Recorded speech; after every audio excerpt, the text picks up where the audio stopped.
Of all the things I imagined for my life, I never thought I'd be the kind of man seeking advice from strangers on the internet. Yet, here I am.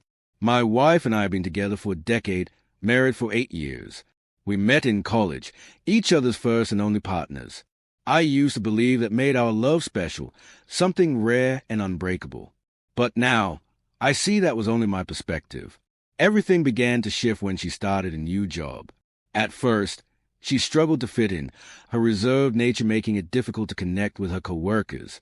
Wanting to support her, I encouraged her to put herself out there, to make friends, to find a place. And she did. A group of women took her in, and for a while, I was happy for her. But soon, those friendships introduced a change I hadn't anticipated. Nights out for drinks became more frequent. Parties extended into the early hours, and the woman who once preferred quiet evenings with me seemed to be slipping away into a world I no longer recognized. At first, I told myself it was just a phase. I didn't want to be overbearing or controlling, so I ignored the uneasy feeling creeping into my chest. But as time passed, our intimacy began to fade. She was never one to initiate, but now, even when I tried, she was always too tired or simply uninterested. That was when I started hearing about him, her new manager. She spoke of him often, praising his leadership, his ability to handle problems, even those that had nothing to do with work. There was admiration in her voice, a kind of fascination that sent an uncomfortable chill through me. When I brought it up, she dismissed my concerns with practiced ease, turning the conversation around on me instead. Had I ever regretted not having more experience with other women? The question caught me off guard, but my answer was immediate. No, she had always been enough for me. For a fleeting moment, I thought I saw sadness in her eyes, a glimmer of something unspoken. But she quickly changed the subject, brushing it aside as if it had never been asked. Then, one evening, she broached the idea of an open marriage. The words left her lips so casually, so effortlessly, that I wondered if she had rehearsed them. The suggestion blindsided me. My wife had never entertained such thought before. Immediately, I suspected it had something to do with her manager, but she denied it. She insisted this wasn't about anyone in particular, only about her own fears, the nagging worry that she had missed out on something by committing so young. She claimed she didn't want to have regrets, but also didn't want to lose me. I warned her it was a dangerous path, one that neither of us could walk back from.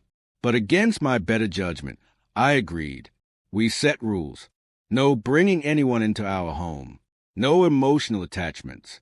Just an experiment, something temporary. What followed was a year that hollowed me out. My wife dove headfirst into her newfound freedom, going on dates, engaging in one-night stands, and eventually forming a relationship with her manager. I, on the other hand, struggled. I went on a few dates but avoided anything casual. It felt wrong, like I was betraying a part of myself. My wife occasionally asked if I was okay, but I never wanted to be the man who held her back, the one who dictated her choices. So I endured. Then everything changed. I met someone, a woman from South Korea. It was an unexpected connection, something that began as a casual conversation and unfolded into something far deeper. She had a sharp wit, an infectious laugh, a warmth that felt like home. For the first time in what felt like forever, I felt alive. She saw me, not as a man weighed down by heartbreak, but as someone worth knowing, worth loving. At first, my wife found it amusing. But as time passed, amusement turned to unease. She began questioning my relationship with this woman, pressing for details in a way she never had before. I reminded her, bitterly, that this was her idea, that she had been seeing her manager for months. She fell silent, her expression unreadable. Then something shifted. She started coming home earlier, cooking dinner, cleaning the house, bringing me lunch at work. She initiated intimacy, something she had never done before. Once, that would have thrilled me. But now, after everything, it felt hollow. I gave in a few times, but only to get it over with. Something inside me had withered, and she knew it. One night, I finally asked her what had changed. Why, after all this time, was she suddenly trying to mend something she had spent a year unraveling? Her answer came quietly, barely above a whisper. She wanted to show me love and happiness again. I laughed. A humorless, exhausted laugh. I asked about her friends, her manager, the night she spent in someone else's arms. She had no response, only tears. She went to bed without another word. The next evening, she was waiting when I came home. Her face was pale, her eyes red-rimmed. She admitted, in a voice thick with regret, that the open marriage had been a terrible mistake. She wished she could take it back. When I pushed, demanding the truth, she confessed everything. Her friends, many of them divorced, had filled her head with doubts, making her question whether she had missed out by never exploring life outside our relationship. And then the manager arrived, validating those doubts, encouraging her to embrace the recklessness of it all. It had felt thrilling at first, an adventure, a detour she assumed would eventually lead back to me. But now she saw the truth.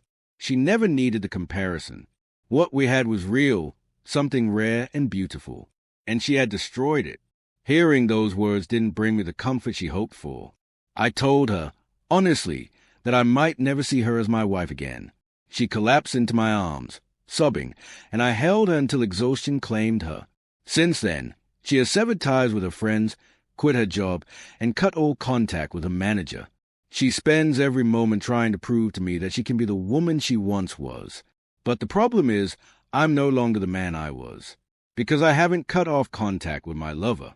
She was there when I was drowning, when I felt like a shadow of myself. She made me feel like a man again, something my wife hasn't done in years.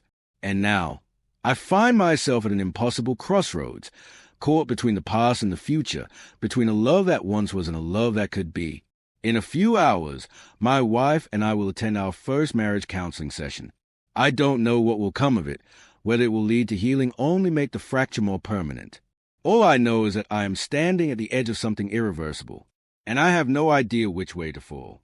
She had believed, naively, that she had stumbled upon something exhilarating. The thrill of newfound freedom, the rush of unexplored desire, it all felt so intoxicating in the moment.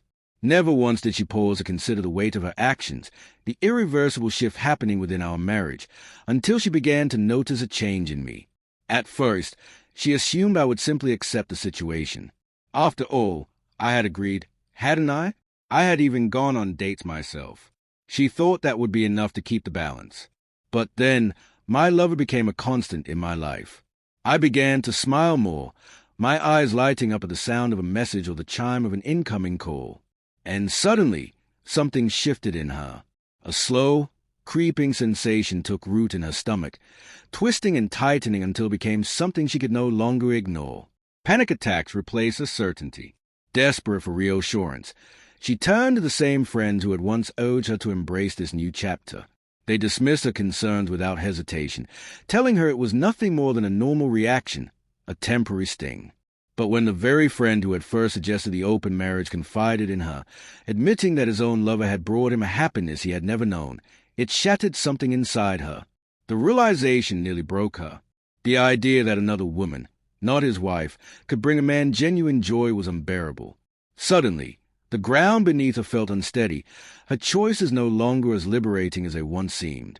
In a desperate attempt to undo the damage, she turned back to her friends, pleading for their advice on how to win me back.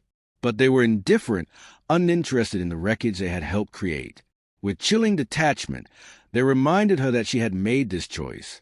She had been the one to open the door.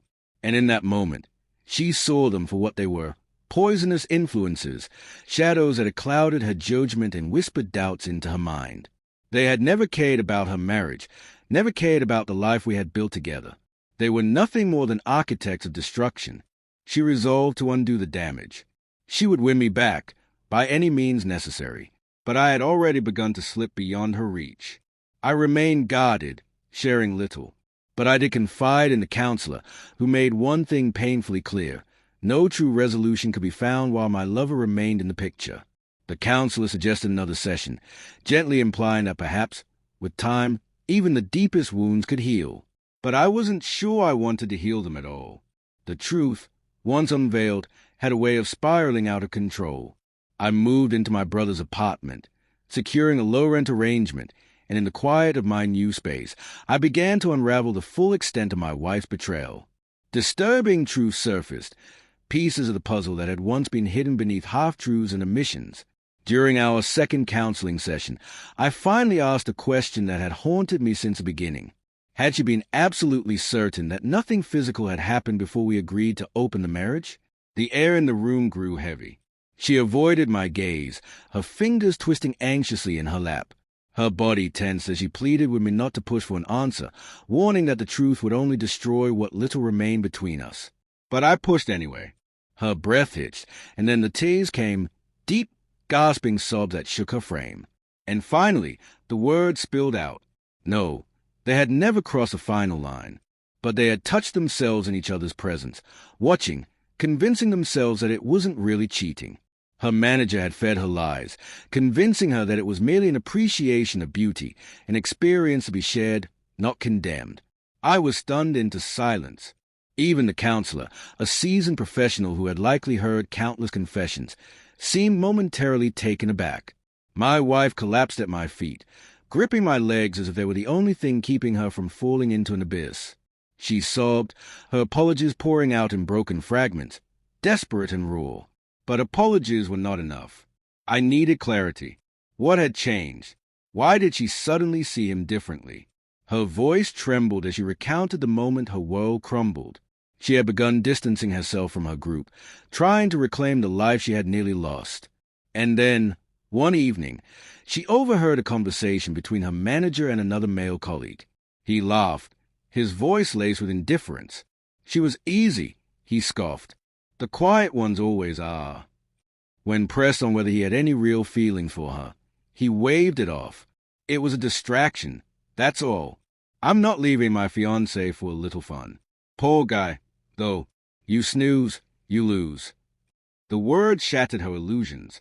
She had thrown away her marriage, betrayed the man who had loved her unconditionally, for someone who had seen her as nothing more than a fleeting amusement. The realization made her physically ill.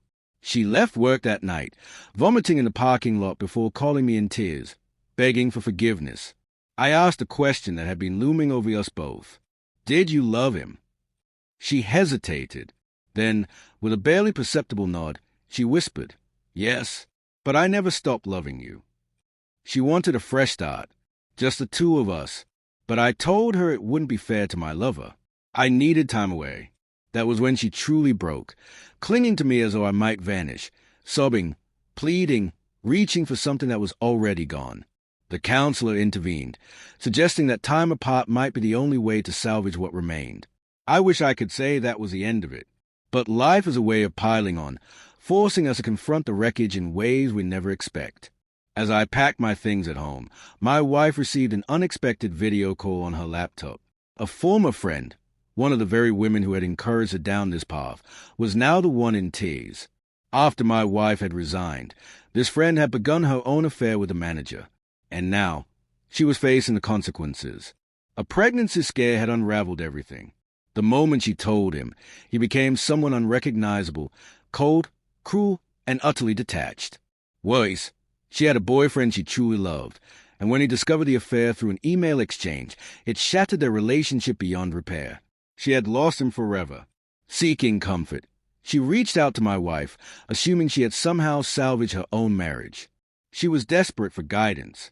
I didn't stay to listen. I simply turned and walked away. Time passed, and more truth surfaced. The pregnancy scare had been real, but the weight of her guilt, the agony of losing the man she loved, the stress of it all, it had led to a tragic loss. Racked with grief, she decided to expose the manager to upper management. His downfall was imminent. Out of curiosity, I looked up his fiancée online. She was the embodiment of small-town warmth, a special needs teacher devoted to her family, a homebody. She had no idea the man she planned to marry had risked everything for meaningless flings. Some men would rather burn their world down than appreciate what they have. The friend reached out to me, seeking my side of the story to strengthen her case. When we met, she looked like a ghost of herself, red-rimmed eyes, sleepless nights carved into her face. She took full responsibility for her choices, expressing profound regret. Here's a refined and more immersive version of your story. I returned to the house one last time to collect the last of my belongings. My wife was there, surrounded by our wedding photos, her eyes raw from crying. She tried to hug me, her arms trembling, then offered to make me lunch, one last attempt to hold on to something that had already slipped away. I declined. She hesitated before showing me a message from her former manager, a furious tirade filled with accusations and venom. She had helped expose him, taking advice from online forums on revealing the truth, hoping it would somehow salvage us. I acknowledged her courage, but told her it changed nothing. The fractures between us were too deep, the wounds beyond repair.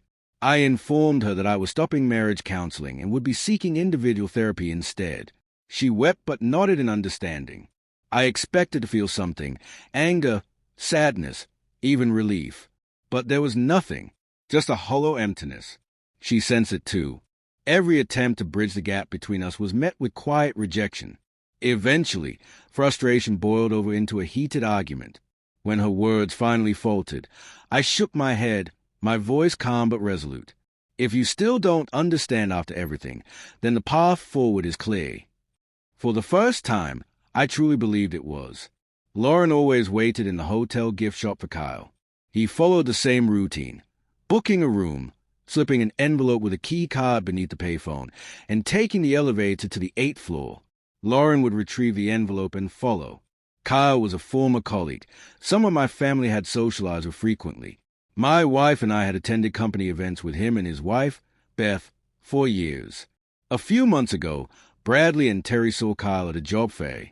2 weeks ago, while Lauren was away, they reluctantly told me what they had seen. "Dad, if you knew what was happening, why didn't you do anything?" Terry asked. "I only found out recently," I admitted. I loved Lauren. The thought of life without her was unbearable. A part of me wished I had never uncovered the truth, but now that I had, I couldn't ignore it. Bradley suggested a drastic solution, but I decided to call Beth instead. Beth had long suspected Kyle. She had caught him before, each time believing his promises to change. With the evidence I provided, she was ready to file for divorce. She asked me to wait before confronting them, to give her time to prepare. That brings us to today. Lauren entered the hotel lobby at her usual time, stepping into the gift shop. She looked beautiful, yet there was a nervous energy in the way she moved, as if she had taken extra care for this meeting. Beth, watching from the shadows, whispered, "She just showed up. If all goes as planned, Kyle will be here soon." Lauren browsed the magazines, occasionally glancing toward the lobby. Moments later, Kyle appeared, following his predictable routine. He placed the envelope under the payphone and headed to the elevator. The moment the doors slid shut, Terry stepped into the gift shop. "Mom," he greeted warmly, wrapping an arm around her waist, gently steering her attention away from the lobby. Meanwhile, Beth retrieved the key card and followed Kyle upstairs. He was predictable. He always showered first. She waited, biding her time. Bradley and I approached Lauren casually. "Lauren, what a surprise. Nice running into you here." She startled at my voice. "John, I thought you were in Harrisburg." "Meeting got canceled. Figured I'd have lunch with the boys. I tried calling you, but you weren't home. I see why now." She hesitated, grasping for an escape. "I'm meeting Mara Phillips for lunch. Remember her? From elementary school." The boys exchanged smirks. "Great," I said. "We'll reserve a table for 5. She had no choice but to follow us. As we settled in, she pulled out her phone. "I should call Mara, let her know where I am." "Put the phone away, honey. If she's here, she'll find us." We couldn't let her warn Kyle. She hesitated, then set her phone on the table rather than slipping it into her purse. The boys watched closely. 15 minutes later, Beth walked in, carrying Kyle's clothes and shoes in her arms. "How'd it go?" I asked. She grinned. "Perfectly." My loving husband was in the shower, completely oblivious. I left the divorce papers on the dresser and took the liberty of collecting his things. Lauren paled, her nervous expression shifting into outright fear. She looked at me, then at Beth, speechless. Beth placed a key card next to Lauren's phone. "Here you go, Lauren. Thanks for lending it to me. I won't be needing it anymore." Lauren stayed, mouth open. Her phone rang. She glanced at the screen but didn't answer. Beth tossed a set of car keys onto the table. The Corvette is yours for the rest of the week. Boys, it's in my name, so don't worry. She smiled. Thanks for your help. Enjoy your meal. Lauren turned to me, silent, eyes pleading for salvation. I offered none. When the waiter arrived with our food, she excused herself to the restroom. She never came back. Terry checked the ladies' room. Bradley checked Kyle's room. Lauren had vanished. Her key card, cell phone, and purse remained untouched on the table. Hotel security reviewed the footage. Lauren had entered the kitchen, but was never seen exiting. The Philadelphia police were called, but a missing persons report couldn't be filed yet. Hours later, we went home. She wasn't there. It has been 2 years since that fateful lunch at the Reason. Terry is now a lieutenant in the Air Force. Bradley is in graduate school in California. Beth divorced Kyle. Lauren was never seen or heard from again. Eventually, I filed a missing persons report, but it led nowhere. Legally, I am still married. At some point, I will need to change that status, but I haven't yet. The house remains untouched. Her clothes, her belongings, everything is as she left it. Sometimes, I wonder, was that lunch at the Reason the right decision? Or the worst mistake of my life? I still don't know.